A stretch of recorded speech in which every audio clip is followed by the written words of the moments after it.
Allegiance to the flag of the United States of America and to the republic for which it stands.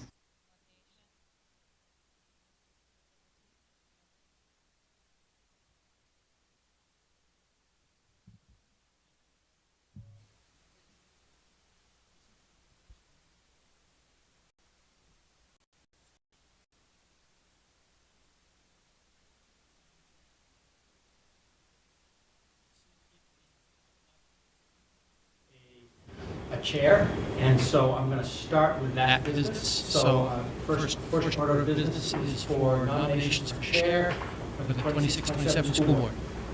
I have a nomination. Mr. Boyd. I'd like to nominate Lonnie Stebbins to be chair of the Newmarket School Board. That one? Okay.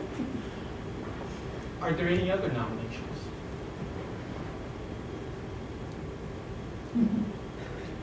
There being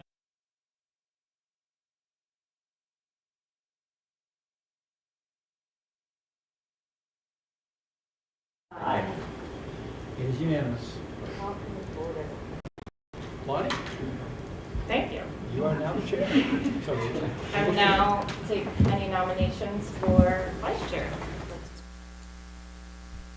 I move the Gary be as chair. I'll second that motion. Any other nominations? Anyone? I didn't even check with Gary ahead of time. Any comments, Gary?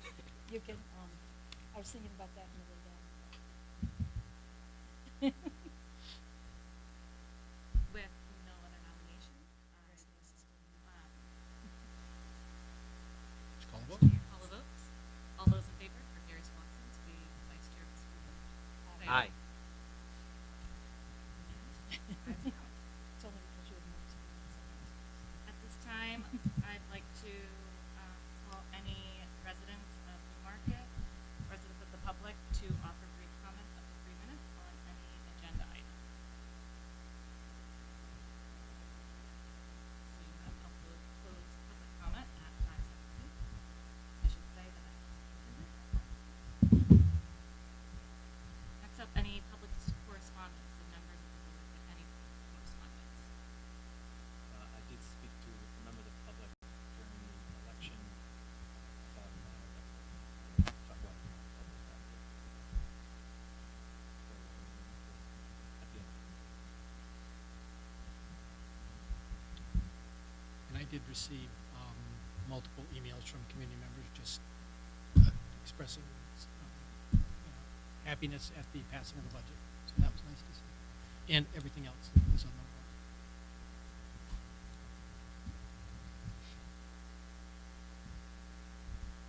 Speak up.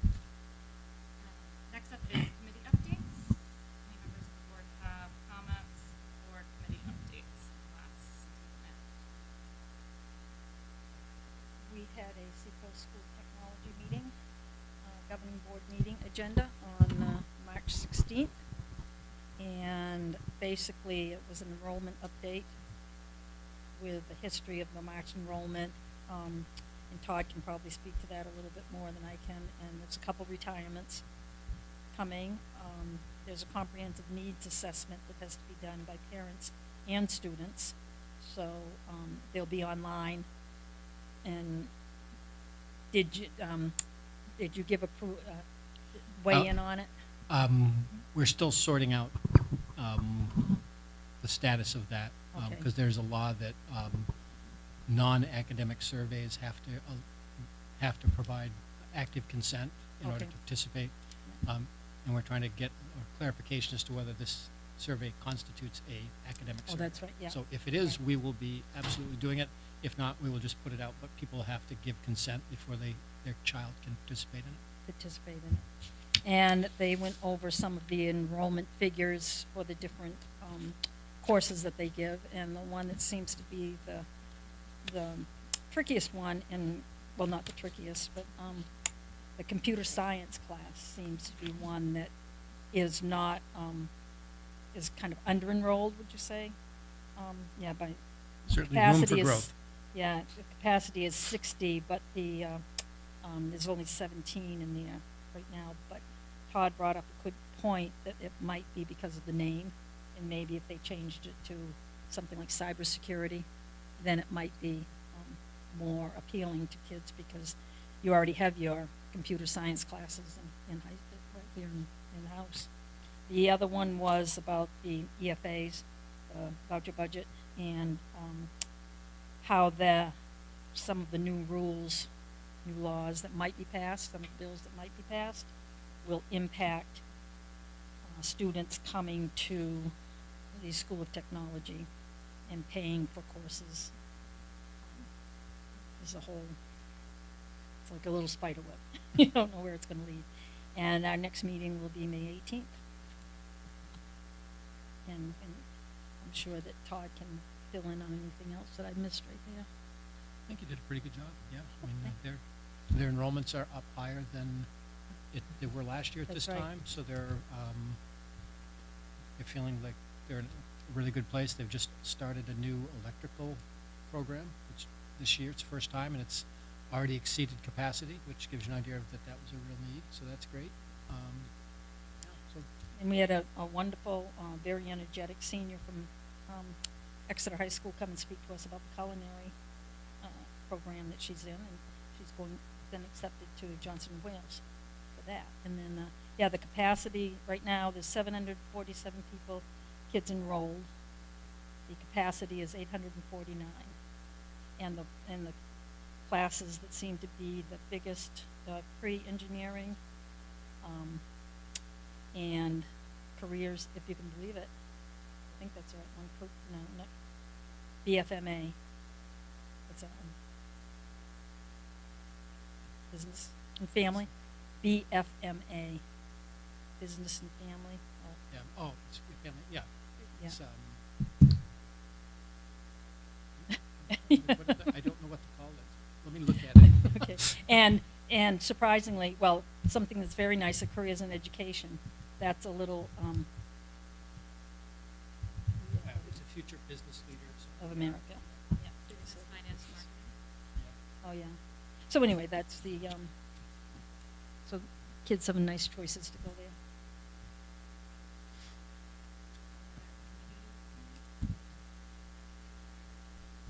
Next up is one of our favorite parts, hear from our student representatives. Oh, can I do my committee, board comments? Before we move on? We had a school board action network meeting yesterday, and next Wednesday at 1 o'clock at Granite Place in Concord, there's going to be the only open hearing for the open enrollment bill, and this is SB 101. It's the Senate bill, and it will be in at 1 o'clock. And we are urging as many people in the public to attend, because it is the only public hearing. And I handed out a little sheet for you. And Jeff very kindly said, we need people in the room. And figure that you could probably, it's going to begin at 1. Word on the street is it might last 3 or 4 hours. Couple minutes each to testify. If you want to come and testify, there'll be some prompts and everything, so you don't have to come in right off, thinking that you won't know what to say. But these specific groups that are listed in this sheet that I gave you are ones that if we could get art and music supporters in, parents and sports ADs. The community education, the people enrolled in receiving districts that for the CTE classes and high achieving students, disability and special ed families, and in the Warren article, towns where most people did not vote for open enrollment, PTOs, business communities in rural areas and low wealth districts. Those would be some of the people that we would hope would come and speak. I intend to go, and I can either I'll speak for myself, but if the board has any comments that they would like to pass along, I'd have to have your approval, and I can speak on that. And Todd, your name was mentioned to be a good speaker, because we'd have SAU, we want superintendents and things like that. A list that was not on there. So and then after that, some things that we could do, maybe postcard campaigns to the governor, because she probably has she'll have the big pen on that one. And if you have any more questions, see me after.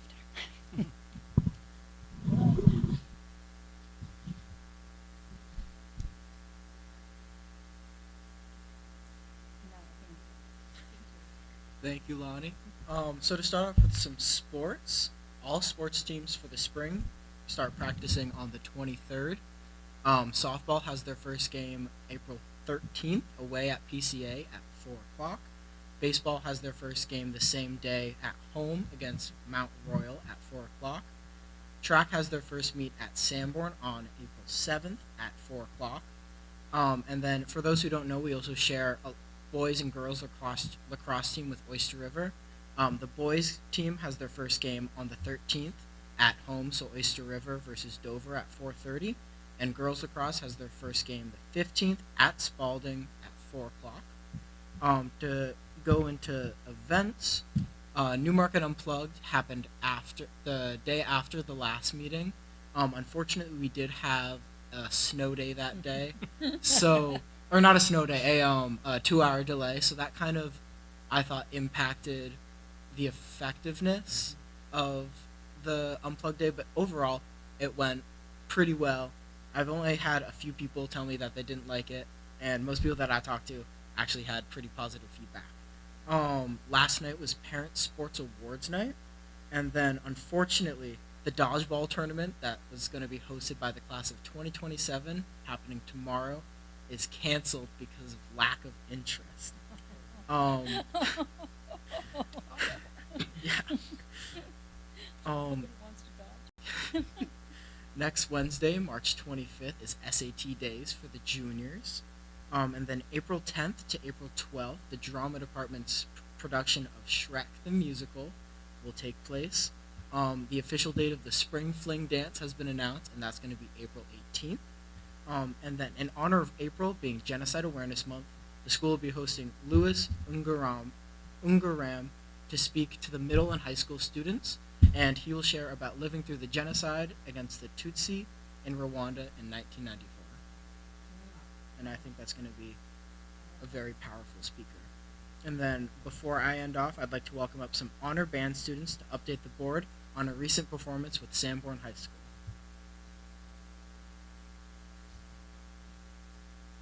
And anything else you want to tell us about? We wanted to share what Triumph does and is. Triumph is our Music Honors Society club in Newmarket. The club included 9 new members this year, and we are made up of students that achieve academic and musical excellence who volunteer to support the program. One of the projects we sponsored and led was Chocolate Fest. At the event, 6th through 12th band and chorus students performed in small groups or solos, and a wide variety of music was played, from Frozen to Hamilton to just the 2 of us. Triumph members were team leads for tickets, setup crew, decorations, tech, sound, food, lighting, and stage crew. They were responsible for organizing and leading their respective crews from 2:30 to 9 p.m. the day of and the weeks leading up to the concert. What grade is the Honor Society? Are you folks? It's all of high school, so 9th grade through 12th. Oh, yeah. Nice. Do you know how many members there are in your group? I think there's 11. Awesome. And you have 9 new members? Yes. Wow. That's quite a growth. That's awesome.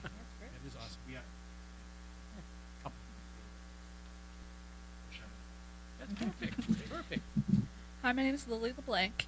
The Domino's fundraiser was prioritized to raise money towards the expenses of the Great East Festival. This festival was a huge success and raised $3,640 for the music program. With these cards, you can buy any large pizza and you get the second one for free, and I'll be handing out one for each of you. Oh, wow. Thank you. very much. Thank For dinner. you. Yeah. Nice and nice. Thank you.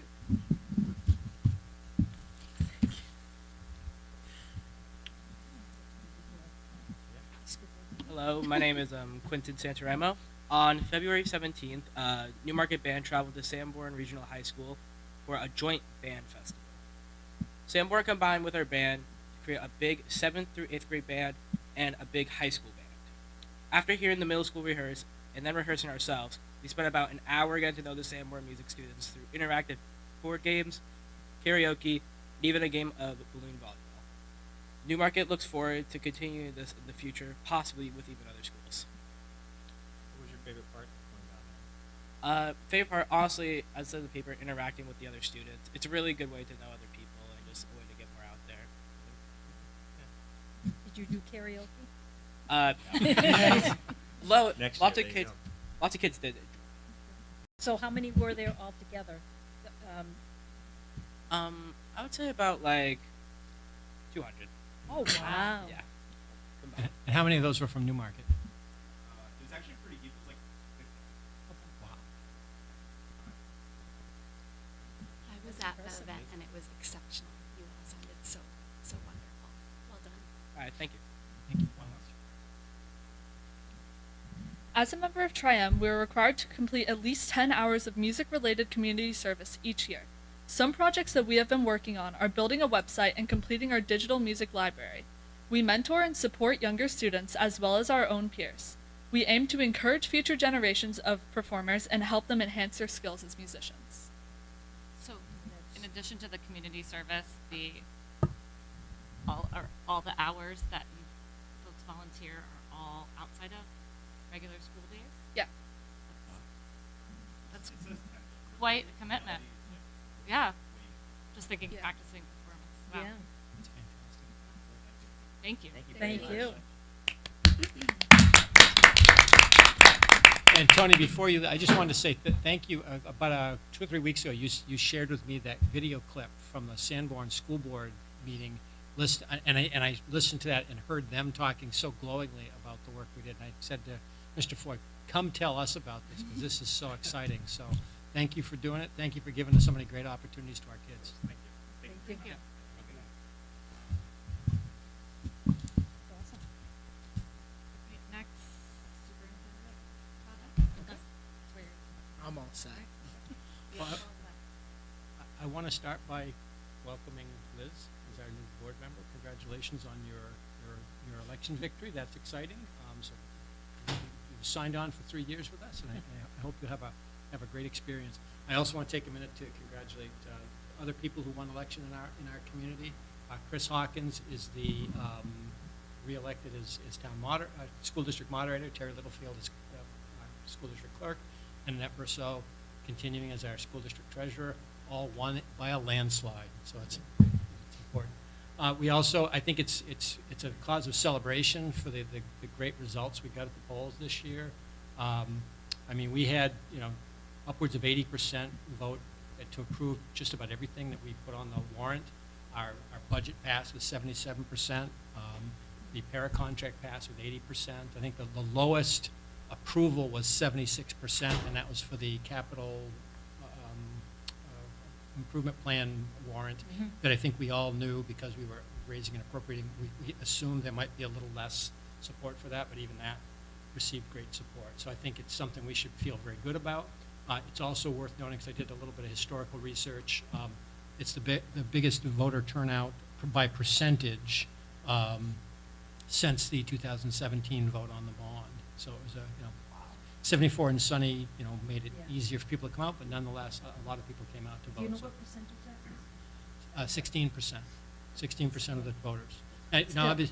Which is pretty good for a town election. Typically, the midterms, the presidential elections bring out like 70, 80%. But when it's a town election, the election to vote for the bond, there were 24% turnout. But every election since then has been, 10, 11, 12, 13%.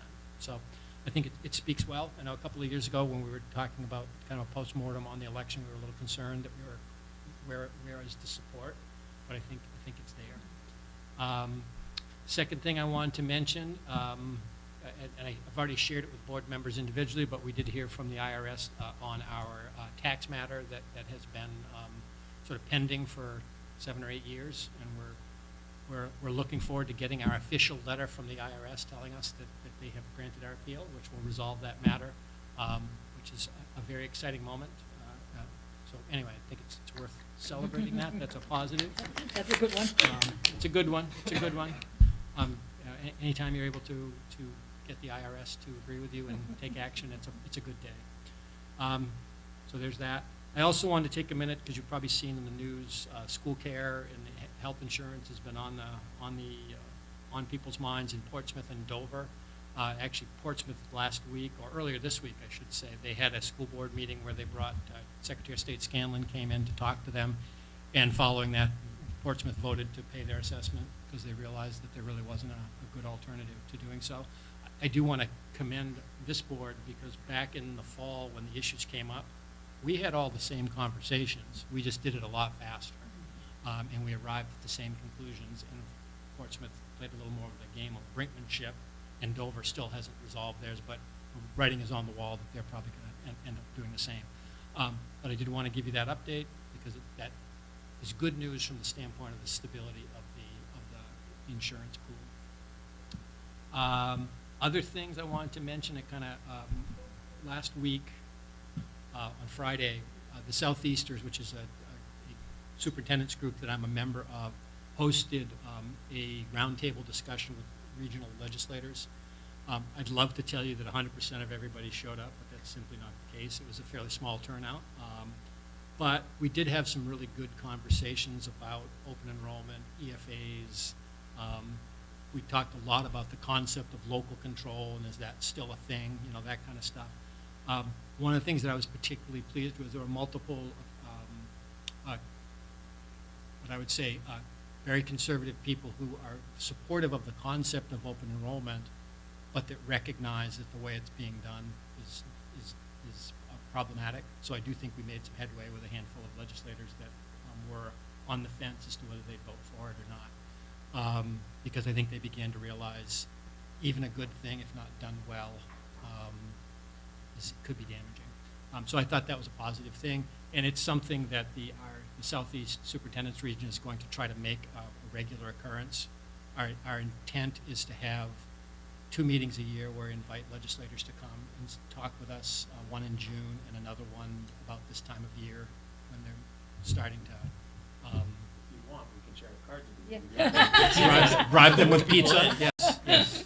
We did bribe them with breakfast. There was breakfast offered, but nonetheless. But for those who were there, I think it was a very good experience, and like I said, we talked about a lot of issues. Kind of piggybacking off what Kathy was saying about the SST work. Clearly, they're doing some great stuff, but they're also at a point. Every 5 years, they have to do an assessment, and there is a survey that they need to do to collect data, and not just from kids who go there, from all kids and families in the region. So it's a survey that they want to be able to send out. Sending it out to parents is not a problem, so we can easily do that. But there are some legal questions, because there is a law about non-academic surveys. And my interpretation of it is an academic survey, because it's asking, and it's not a mandatory survey, by the way. We're not saying you have to do it in order to get credit in your math class or anything like that. It would go out to all kids in the high school level, and ask them a series of questions, largely about their understanding and awareness of SST as a program, in order to collect information, partly to determine what other programs might be valuable and so forth. So it's a tool that they use to kind of gauge the program.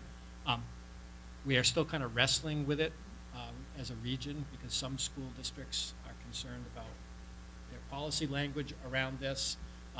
our policies around surveys only talk about non-academic surveys, and my interpretation is this is an academic survey. So an academic survey does not require board approval or individual parent response, and that's how I interpret it. So unless anybody wants to challenge that thinking, I'm going to work with the region to have a conversation about it, and hopefully the survey will be getting out in the next week or two. And again, it's a voluntary survey that will go to all students at the high school level and parents. Okay, questions about that? Did a similar one go up 5 years ago? Or I would assume so. I wasn't here, so I can't speak to how often it is part of the regular, because they get what's called Perkins grant money, and there's a regular process they have to go through, and every 5 years they have to go through this accreditation approval process, and this is part of that. So I assume it did, but I can't say with any level of certainty. curious as to why now that people are questioning? Because the law changed. Okay. Yeah, the law, you may recall, there's a survey that's done in high schools and middle schools across the state called the Youth Risk Behavior Survey, and it does ask specific, fairly personal questions, and there was a lot of concern about how invasive surveys could be and trying to regulate that. So there was a law passed that limits non-academic surveys. So this one is specifically about academic programs that might be offered or are offered. So it is academic. Next thing, I did want to highlight the last day of school. Except for Sawyer. Except for Sawyer. And again, unless we have a massive, like, blitz-hacker snowstorm that knocks us out for a week or whatever, the last day of school will be June 16th. That is a Tuesday, June 16th. That is a half day. It's the 5th for you, so you can stop smiling. I will ask you officially to approve that at the next meeting, just because I want to officially do that, but I did want to make sure I'm talking about it publicly, because I am starting to get a lot more and more questions from people, including the bus company, about when is the last day of school going to be. So at this point, barring something catastrophic, June 16th would be the last day. Okay? And then I think that's all I have.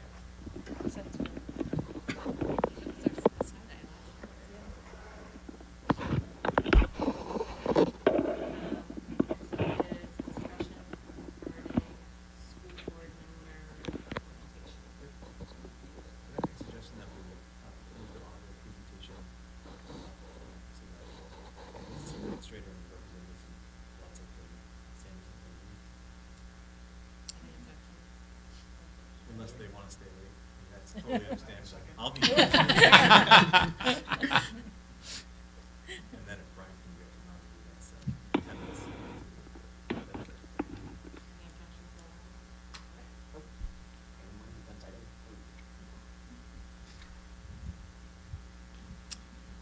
All right. So we have Tyler Payne here from Plodzik and Sanderson, the audit firm that he was the lead of the team that did our financial audit for the fiscal year 24-25. And he will be presenting the final audit results. Just one note, this does not include the single audit, which is the federal grants portion. That's still pending. So what I'll do is when that has been finalized, I'll just do a separate presentation for that. So I'll hand it over to Tyler, and thank you very much for being willing to come here in person to do this. Thank you very much for having me. As he mentioned, I'm Tyler Payne. I'm a CPA manager with Plodzik and Sanderson. I've been doing municipal audits for over 16 years now. And as Bryant mentioned, federal compliance single audits have been delayed across the board. Each year we are given guidance by the federal government, and this year it was 6 months past their normal date when it's received. So we are playing catch up right now, working on a whole bunch of single audit compliance audits. Field work is complete. We are in the finalization and review stages, and I expect that'll be coming in the next few weeks. So just wanted to kind of start off here by hitting the high points. I'm going to give you page references throughout the audit. and going to kind of hit the high points, give you some summary, and then open up to any questions that you might have here. So if I can get you to go to page 4, that is the independent auditor's report. That overall is the results of the audit. And that first paragraph, the audit opinions, is one of the most important part of our work here. And in the second paragraph, we state, in our opinion, the accompanying financial statements present fairly in all material respects. So when an audit is considered, that is the best possible result as far as an audit opinion is concerned. It's considered unmodified, and we have no issues with the financial statements in your various opinion units. Also within that independent auditor's report, there are some important paragraphs that kind of highlights the responsibilities of management and the responsibilities of the auditors.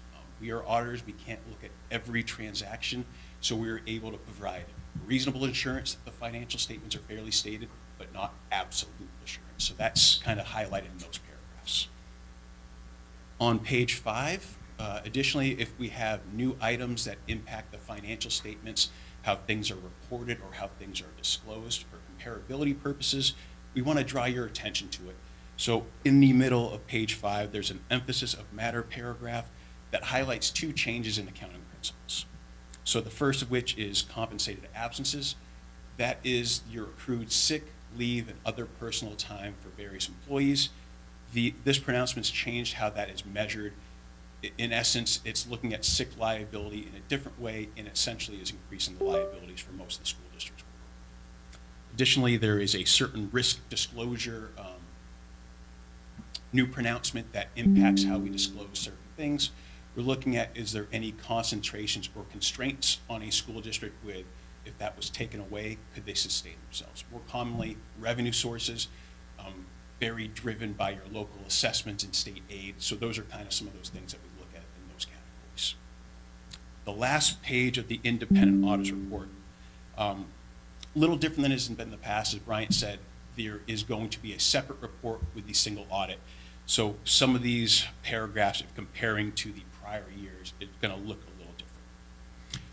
What I will highlight as well, as far as our overall audit results, if we had identified any significant deficiencies or material weaknesses in the school district's internal controls or other processes, we would have a letter in the back of the audit where we would disclose those items.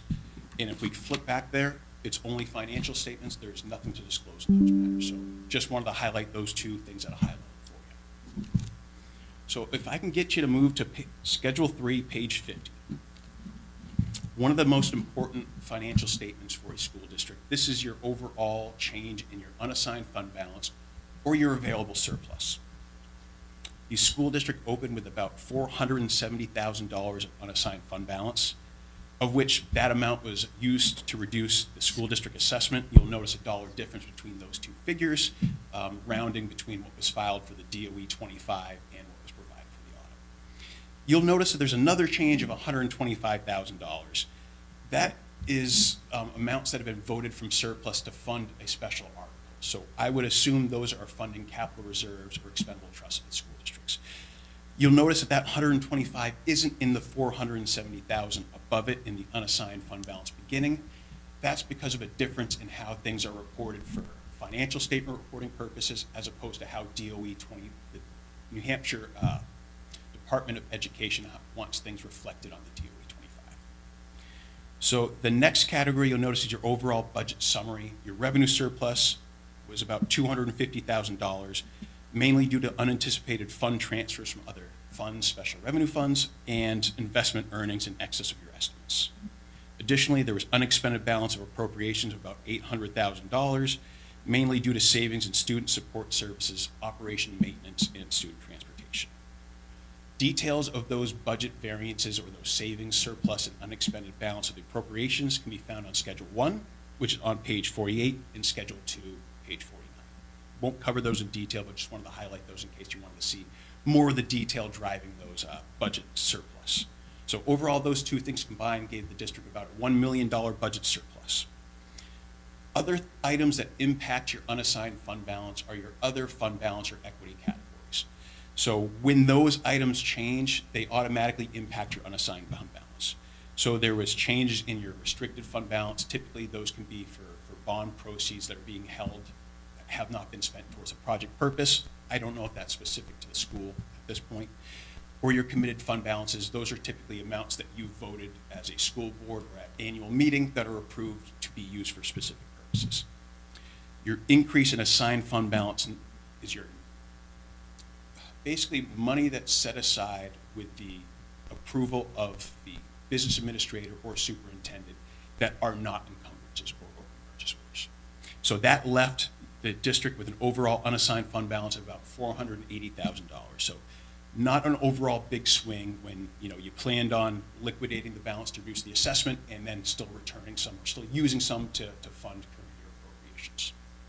So this statement is considered, there's basically three different ways how financial information is presented in your audit report. This first basis is called the budgetary basis of accounting. It's how information is tracked internally, it's how it's presented to the board for decision making, and it's how it's reported to the state of New Hampshire. Because of certain accounting pronouncements and requirements, there are alterations or changes that are made from this basis to other financial statements. So the ones we are going to next are considered the modified accrual basis. And the most significant change between this and what we'll see there is the requirement of the combination of your expendable trust funds or capital reserves into the general fund as one reporting unit. So if we move on to Exhibit C1, page 15, I can kind of highlight that a little bit better for you.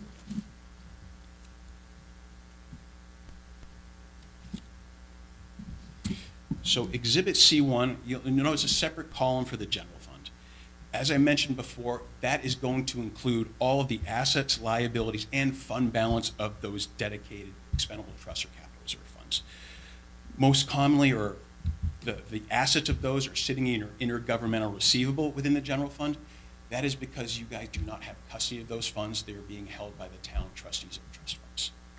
You will notice that there is also a separate column for the federal projects fund, and then another column for the other governmental funds.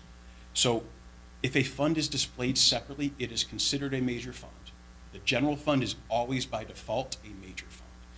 Any other fund whose assets, liabilities, revenue, or expenditures exceed 10% of the total of the school district, they are presented as a major fund. So in this case, your federal project funds for your SPED, title grants, all of that stuff, that met the criteria of being a major fund. Everything else that did not is rolled up into that other governmental funds column. And I will highlight where that detail of that information can be found. So this is the balance sheet presentation of that modified accrual basis. There's also that same revenue and expenditure presentation of this basis of accounting. That can be found on Exhibit C3, page 17. So same idea, displaying the major funds, non-major funds. Additionally, the breakdown of those other governmental funds can be found on Schedule 4 and Schedule 5, pages 51 and 52. Those funds, or that column, is comprised of the school district, state, and local grants funds, the food service fund, student activity funds, and a capital project fund, which I believe has just wound down during the current period. So the next presentation we're going to move on to is considered the full accrual. That's how private businesses operate. That's how information is kind of reported in the corporate world. So we'll move on to the statement of net position. That can be found on page 13.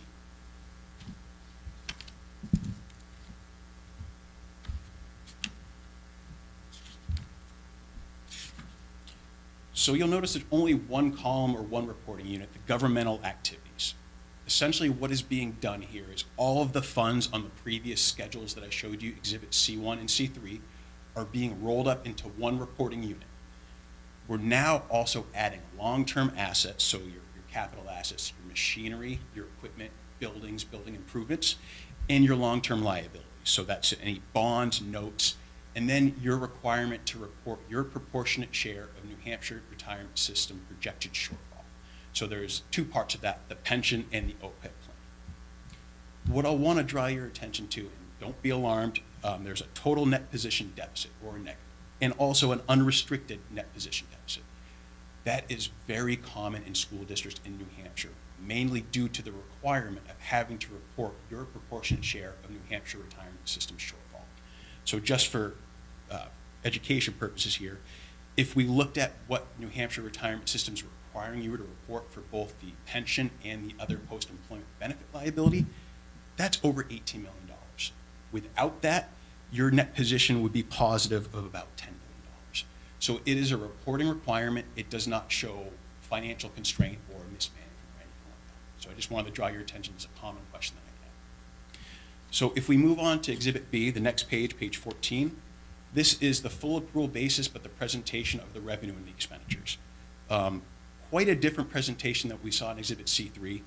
What we're trying to do, or what the Government Accounting Standards Board is trying to do, is show how our revenues that are being raised for or dedicated for a specific purpose, how are they being used to offset those total expenditures before general revenues are being utilized. So if we're looking at instruction, for instance, we see a total expenditure of $15 million, charges for services of about $230,000, $240,000. That is mainly tuition. That is offsetting some of those instructional costs. If we're looking at non-instructional, those are going to be your local meal sales for meal serves for adults and students. And it shows how those costs are offsetting, or those revenues dedicated to those sources are offsetting those overall functional costs before the utilization of your general revenues, most significantly your school district assessment or state aid that's unrestricted. So additionally, a requirement that the Government Accounting Standards Board wants is to show how did you get from one financial statement to another. So Exhibit C2 and C4 kind of walk you through the modified accrual basis to the full accrual basis. So C2 is on page 16, and essentially that's taking your total fund balance as presented on Exhibit C1, and then including all of those long-term assets and long-term liabilities, and how it impacts that fund balance to arrive at that deficit net position of $7 million. And if you focus on the bottom part, those long-term liabilities, and that's where what I was referencing before, the $17 million net pension liability, and then the New Hampshire Retirement System OPEB liability of about $1 million in itself. So this is looking at just the overall fund balance. Exhibit C4 on page 18 looks at the change in fund balance or your net income, how that is presented on the modified accrual basis. And then when considering all the changes in your long-term assets and your long-term liabilities, how that arrives at your change in net position on the governmental activities basis or full accrual basis. Not much of a change when you're considering all of those items kind of washed out to not too much, about a $50,000 change. Not something I'm going to go into detail tonight, but there's a big portion of the financial statements, the notes to the financial statements, pages 21 to 40. Those will explain what certain items by definition are in our audit report. And then furthermore, a little later on, they will identify those items that you have and kind of provide further information or further detail than what we can present in the financial statements. And this is the point where I like to summarize. So as I mentioned before, in the independent auditor's report, unmodified opinion on all opinions. So best possible result in that fashion. Also, we had no material weaknesses or significant deficiencies in your internal controls to communicate. So that is another great positive as well. I know that there was some unexpected turnover. I will say that the school district staff, both existing and new staff, did a wonderful job, didn't miss a beat. So I felt like the audit went just as smooth as it has in the past when I worked with. This is the point where I'd like to open up to any questions. And if there's something I can't answer, I'll do my best and give Brian a response if there's something I have to follow up on for you guys.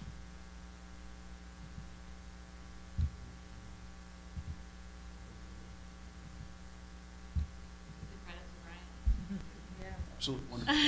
This is his first school district audit to come through this well. It speaks highly of the work you and your team put in, Brian. Thank you. Yeah, and just in my experience, when somebody like that is lost suddenly, it can be tough, and I can see how quickly a school district can kind of fall off. So at least from what we've seen from the last period, it didn't look like it was heading that direction. Have a great day. Thank you very much. Thanks for coming.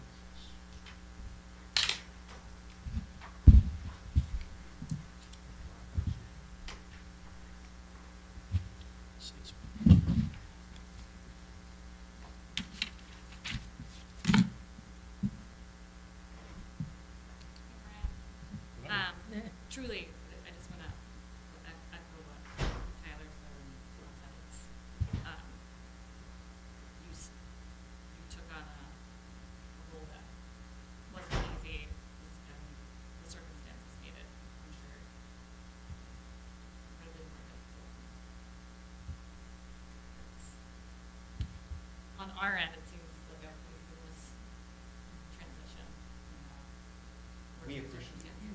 What Jack's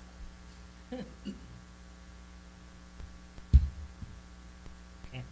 We're ready for the next item on the list is the MS 22. So the MS 22 is a Department of Revenue report that has to be signed by the school board and submitted within 20 days of the town vote on the school district budget appropriations.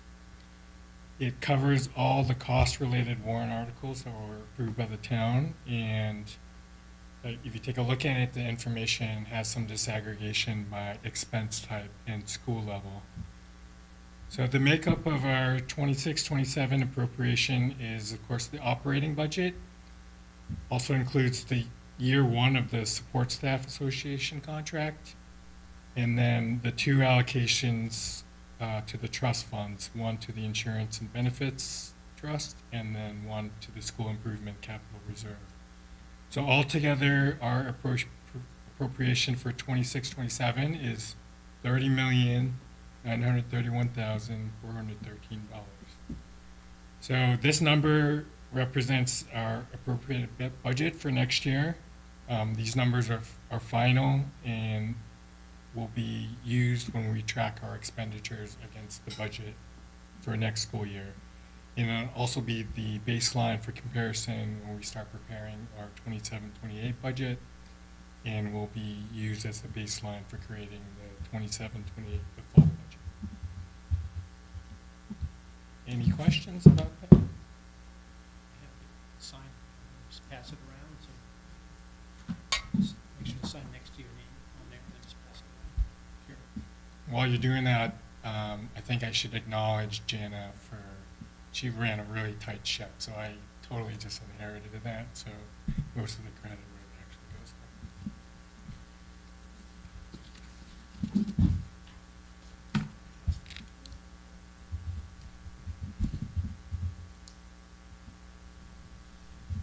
Any questions on the MS 22? I'll pass it around. Yeah. I do appreciate the format shows all the appropriations by category. Yes. It's very user-friendly to understand.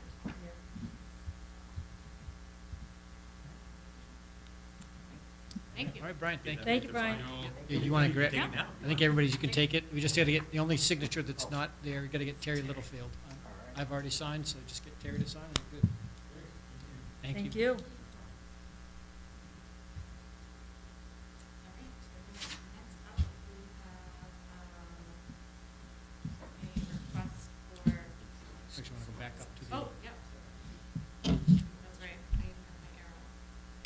Back up to the previous, first item for discussion, school board member orientation. So if I could, what we've taken to doing the last few years is we have scheduled a retreat as a board early in the term, and it's usually at that point where we do a deeper dive into some of this stuff. But because it is the first meeting, and particularly it's the first meeting for Liz, I did want to just take a minute to just talk about these resources and information, and then really the only deliverable we need to decide on tonight is when would we like to have our retreat. And typically it's been a Saturday in April. So real quick, I did want to draw your attention to policy BIAR. I like to refer to that as the Andrew Hamker Memorial Policy. Not that Andrew's not alive anymore, but he did a lot of work on that just before he left. One of the things that he realized, he had been a new board member and recognized that pulling all the resources together in one location was very helpful. So he created this document for the purpose of informing board members about what the role is, and also putting links to all of the potential resources you might need, ranging from specific legal citations to right-to-know law to policies and so forth. So I would encourage everybody as a current board member or a new board member to take time to just scan through that. And we can certainly have more deep conversations about it at the retreat. But the B policies in the, our policy manual are all about how the board functions. It gets into the policies regarding, email communications, all of those things, and I would encourage everybody to take some time to review those, and we can have a more in-depth conversation at the retreat. Any questions about that piece? Okay, so the other thing before we get to selecting a date for the retreat, it might be helpful, and I know last time Dan did a very comprehensive job of describing all the committees. I don't know if anybody wants to kind of go through and just review, because the next meeting we should probably be assigning committees, because I know the policy committee has some work to do, and so we need to get up and running. And so anyway, I don't know, Lonnie, do you want to do it? Yeah. Sure. I'll say just off the bat, the negotiations team representatives will be different than certainly less time consuming, knock on wood, this year and last year due to the contracts just passed.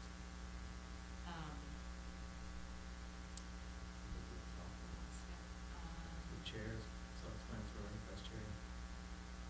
School board budget committee, so Jeff, you want to, budget committee member, there's a town budget committee, there's monthly meetings. Yep, there's monthly meetings. There's, school board rep, there's a host of other reps, of course, that some of, I think have been appointed or voted in there, but one person from the school board shows up, and it's really,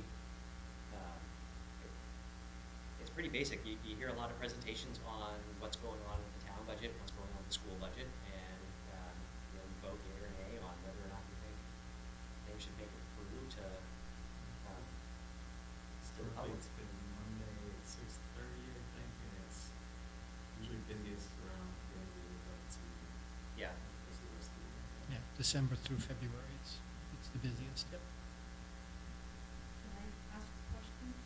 Absolutely not. Well, you can get back at me for nominating you without asking you There you go. beforehand. But would it be quick if we just go through the committees that we're on presently, and if we want to continue to be on them? Or did you want to explain them all for Liz to? I think it's partly covered. Okay. And then the alternate for the budget committee is just alternate. Is the primary candidate. Policy committee. So every month, is it monthly? Monthly. The superintendent and two members of the policy committee get together, and I think you have a rotation of policies we're going through. Pardon me, as well as any. I'm gonna use the word urgent. That's probably not the correct word. Policies that deserve Sometimes. Right. more Recently, recent- there's been more of those urgent Yeah. needs, because the laws keep changing on us unexpectedly. So policies that you may have to bump up in the schedule just because they changed or required more immediate focus. Let's just review it and then bring in any recommendations for the board for vote. School board rep for the Seacoast School of Technology. Jeff, do you want to summarize your position? Basically, I go and I'm the only non-superintendent. No. And then they were going around the board, everybody was going superintendent, and then I was the very last one, not a superintendent. So there's school board members and superintendents from the area schools, and it's short meetings. Is it monthly? No, actually, we have, the next meeting is May 18th, it's Oh, about okay. quarterly. Yeah, Yeah, probably, yeah. yeah, and, That's an Exeter, I presume? what's that? Yeah, you Gotcha. go over there. Exeter at Yep. the Seacoast School of Technology, right there in the old high school. And basically, just about what I said before, they go through the enrollment, any issues coming up. And then there's this staff PD. development. Yep, that was monthly, going over ideas for professional development for teachers and paras at all three schools. I found it really interesting being a teacher, but I also think it's just really informative to know what professional development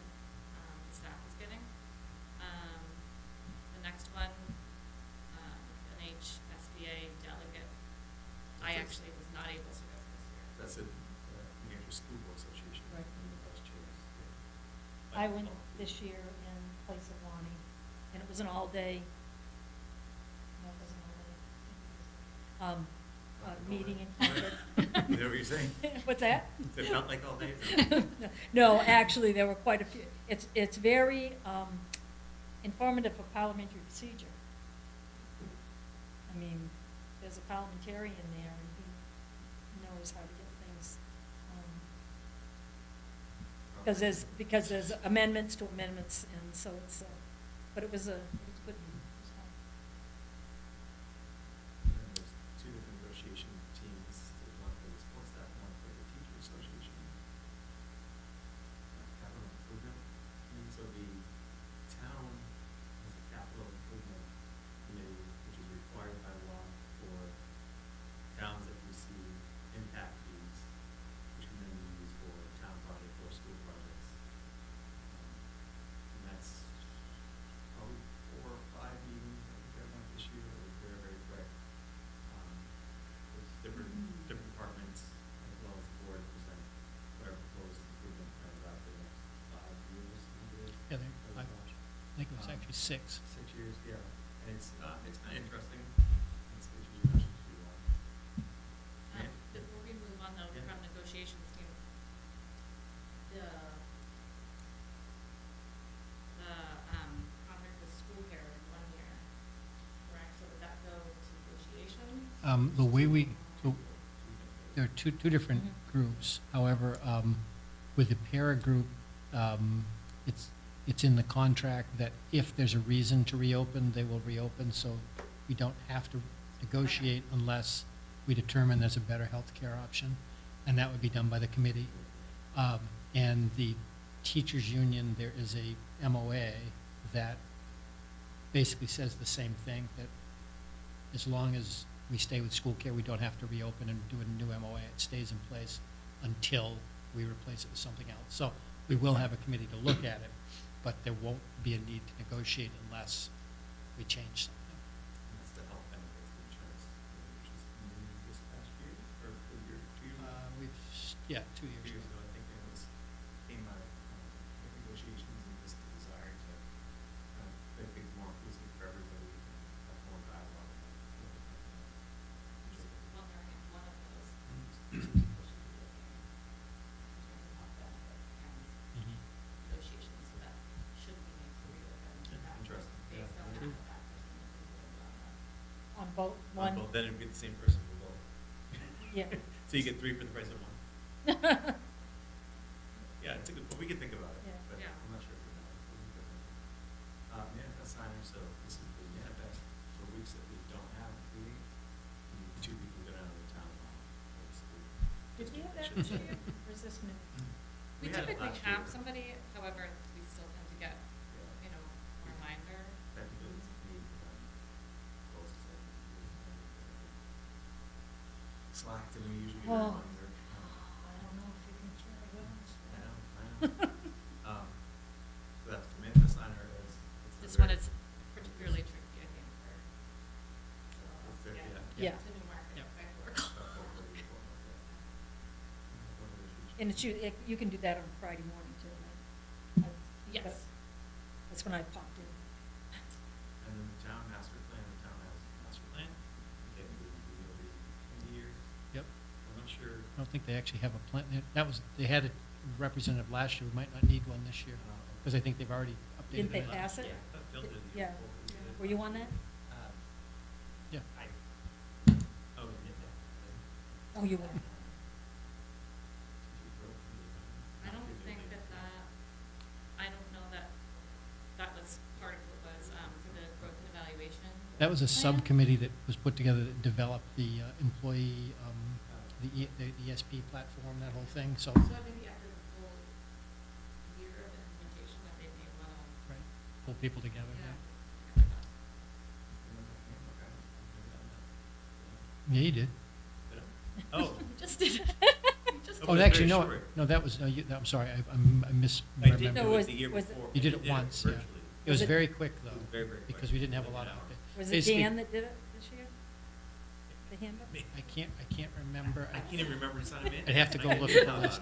But basically what happens is every year we go through a review process with the handbook, and there's a committee that is represented by the different stakeholder groups, the teachers union and so forth, and we just discuss and make any necessary changes. The last 2 years, we haven't had to make any changes because we spent a lot of time 2 years ago revising it, so it's pretty good. So the changes are relatively minor, so I think the meeting this year was maybe 20 minutes long. I guess we should put that's the staff, teacher, or handbook as opposed to the student handbook versus the school handbook. We would give them, how would you? I thought, I mean, Dan did a pretty comprehensive job, but you guys did all right. I'm less comprehensive. That was, thank you. So anyway, so the only thing left is to determine when we would like to have the retreat. Typically what we've done is we've done it in this space here on a Saturday morning. We'll have breakfast, coffee, and so forth, and we'll spend the first hour or so, the whole leadership team is here. We get a chance to talk with each other, talk about issues that are interest and concern, and then we spend some time sort of framing the upcoming year, beginning to frame goals and things like that as a group. Typically, it's the whole of a morning. We usually like 8:30 to 11:30ish, something like that. And it begins at 8. And it begins at 8:30. Yeah. So there are really, to do it in April, there are really 3 Saturdays in April, because the last Saturday in April is April vacation, and most school district employees are on vacation that week. So the 3 possibilities would be the 4th, the 11th, or the 18th. If you want to do it on a Saturday morning, if you have another concept, like an evening event, we could do that too. That's something. Can I knock off one date before, what's the day before Easter? I'll make a suggestion. The 11th would be, for me personally, the easiest. I don't know if it works for everybody else, but the 11th would be ideal for my vantage point. I have, Well, it's okay for me. All things being equal, the 11th. Okay. I'll put it on my calendar to be there at 8:30. should we all assume that if there are any committee meeting prior to So what will happen is, next meeting, the next meeting at the April 2nd meeting, we'll need to assign committees, and then people can go from there. I don't believe there are any, the budget committee, I just saw a memo from Brian Rowley, and that's not meeting till the first time till April 13th, so that should be okay. And all the others, just policy, they're district controlled, so we won't meet until we have members. There's a meeting interest in. Thing to stay on the same place, so I know what they have us on, is there? No, I think it's good to rotate. Yeah. I'd actually, yes, And I have I for one think that, that the policy committee would be beneficial for me, as chair. And while I found, the PD committee really interesting as an educator, and got some ideas from it, that doesn't, that's not something that I think I need to have in my role. So I'm open to.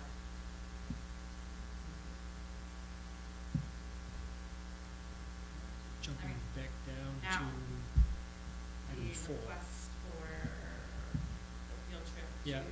There was supposed to be, it turned out that Zoe Swallow-J, who's the advisor, the teacher doing this trip, and the principal, Andy Corman, are in Springfield, Mass. At the New England League of Middle Schools Conference today and tomorrow, so they aren't able to be here. I'm not going to attempt to present their presentation, but I did ask them to share this information with you because there is an approval that you're asked to do it during approvals, to approve a trip.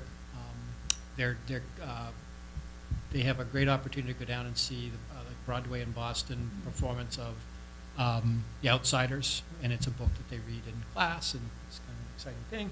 So that request is here, and because it's an out-of-state trip, the board has asked to approve it.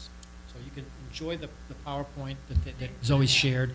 They included the power standard, appreciate, and the video clip, musical clip. So by all means, enjoy it at your leisure. It's really fun. Photoshop it. Yes. Sounds like. And then school events. Next, we have the canceled class of 2027 dodgeball tournament. That's gone, but everything else is real. And I would highlight, Andy sent a memo that's linked into there for the end-of-year events. It includes all the May, June dates, senior events, and so forth.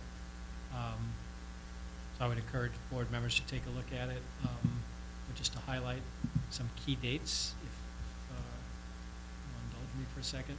Probably the one that most people will think about is graduation is June 5th, and sort of backing away from there. We have the prom, May 30th, Seacoast School of Technology certificate ceremony, the 28th, Newmarket Cares Day, the 22nd. I see I'm moving backwards on this list. I'm freaking you all out, aren't I? May 19th and 20th, we will be hosting spring concert series at the high school. May 15th, senior prom at Port Walk Place in Portsmouth. Excuse me, the 30th is junior prom, and the 15th is the traditional grand march for the senior prom. April 10th to the 12th is the combined middle and high school drama production. In fact, you probably saw them out there rehearsing, so check it out when you get a chance. And then obviously we've got a bunch of standardized testing that's coming up. April, May, and early June are packed full of AP tests, SATs, SAS testing, and so forth. So that's a big thing. But anyway, June 5th is graduation. As I told you earlier tonight, June 16th, barring snow days, will be the last day of school. Just a couple others.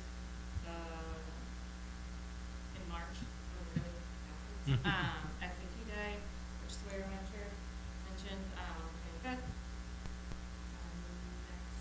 Thursday, the 26th, is the PTA Literacy Night at the elementary school at 5:30. Usually a gadget meets my parents to read to students, and then Mr. Pine reading is possibly crowded space. Does Gadget read better than Mr. Pine? I'm just curious. It is impressive. March 27th, the International Honor Society Middle School Dance at 6 p.m. And then the early release evening course.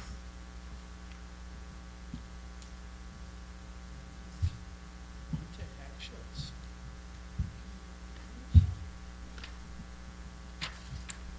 To action items,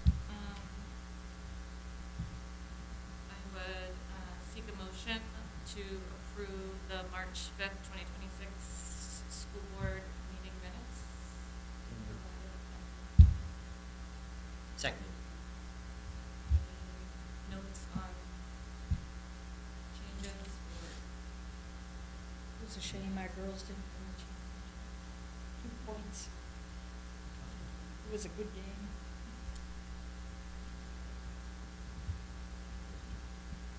If we change the result in the minutes, does that mean we win the championship? I think so. That's history. That's right. Some. All right, and second, action items. Do we need to do a vote? Oh, sorry. All in favor of approving the March 5th, 2026 meeting minutes, say aye. Aye. You want to abstain?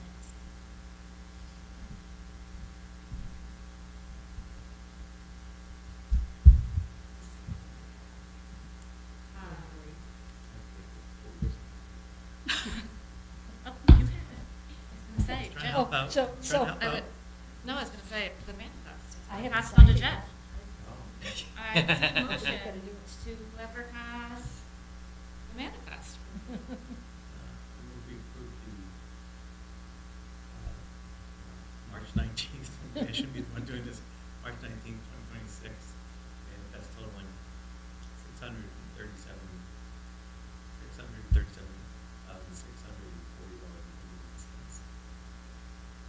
I'll second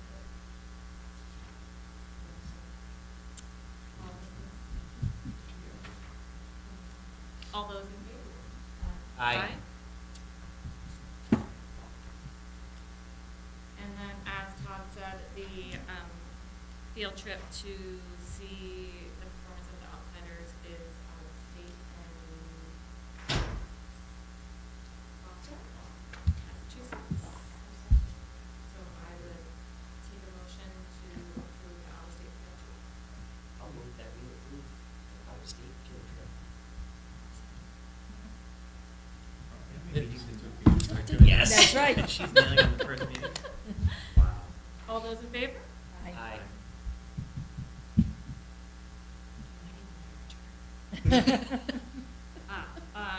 You need two.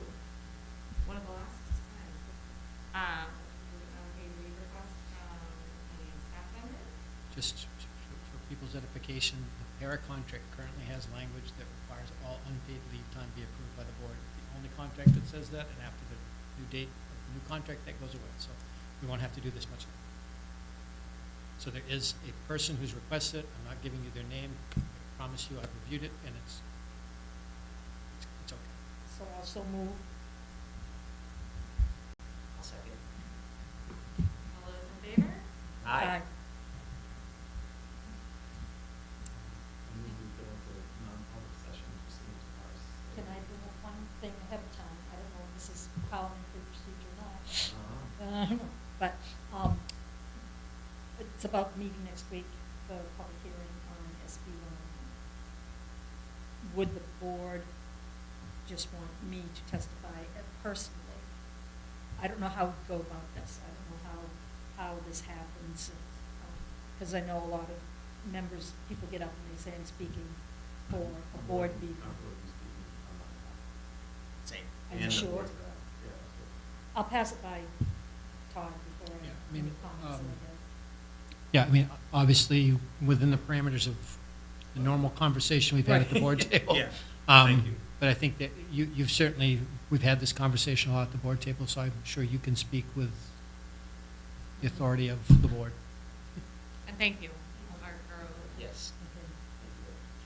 So it's it's going to be an important issue. Yeah. Okay. Thank you. So I move we go into non-public session pursuant to RSA 91A3(2)C, discuss a matter brought up by a member of the public. Seconded.